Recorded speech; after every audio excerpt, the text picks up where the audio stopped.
Durgapur city centre এলাকায় এক নাবালিকার গণধর্ষণের অভিযোগকে কেন্দ্র করে দুর্গাপুর সিটি সেন্টার এলাকায় ব্যাপক চাঞ্চল্যের সৃষ্টি হয়। সারা ভারত মহিলা সমিতির নেত্রী ও কর্মীরা সিটি সেন্টার পুলিশ ফাঁড়িতে বিক্ষোভ দেখান। সংগঠনের পশ্চিম বর্ধমান জেলা কমিটির সভানেত্রী শুভমিতা সরকার বলেন, শিক্ষা ও সংস্কৃতির শহর দুর্গাপুরে এমন ঘটনা অত্যন্ত উদ্বেগজনক এবং এটি নারী নিরাপত্তা নিয়ে গুরুতর প্রশ্ন তুলেছে। তিনি অভিযোগ করেন যে সরকার যদি নারী নিরাপত্তা নিশ্চিত করতে ব্যর্থ হয় তবে তার জবাবদিহি সরকারকেই করতে হবে। বিক্ষোভকারীরা ঘটনার সঙ্গে জড়িতদের অবিলম্বে গ্রেপ্তার এবং কঠোর শাস্তির দাবি জানান। ভাষা যেমন আমরা খুঁজে পাচ্ছি না, একই সঙ্গে আমরা ভীষণ আতঙ্কিত।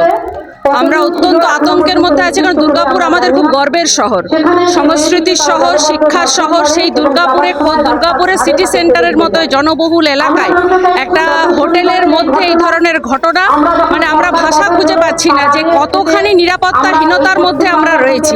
যে এইরকম একটা জায়গায় যদি এরকম একটা ঘটনা ঘটতে পারে, তাহলে আমরা ভাবছি যে আরো পশ্চিম বর্ধমান জেলার যেগুলো রিমোট এলাকা রয়েছে, প্রান্তিক এলাকা, সেখানে কতখানি নিরাপত্তাহীনতায় মহিলারা বাস করছে।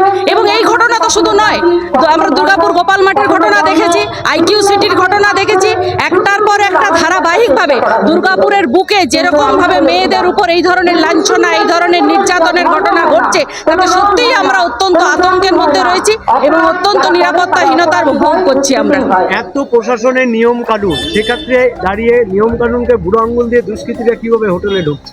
বজ্র আটুনি ফসকা গেল, প্রশাসনকে জবাব দিতে হবে।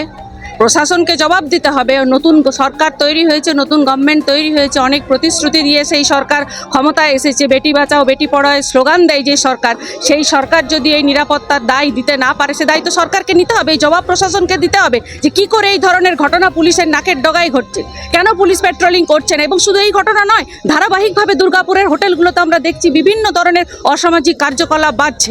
তো সেই ঘটনায় যদি প্রশাসন যদি চোখে কুলু পেটে বসে থাকে, তাহলে আমাদেরকে পথে নামতেই হবে। প্রতিবাদে সাধারণ মানুষকে সামিল হতে হবে, মেয়েদের নিরাপত্তার দাবিতে আরো জোরদার হতে হবে আমাদের আন্দোলনকে। কি নাম আপনার? দেবমিতা সরকার। আপনি সংগঠনে? আমি পশ্চিম বর্ধমান জেলা কমিটির সভানেত্রী।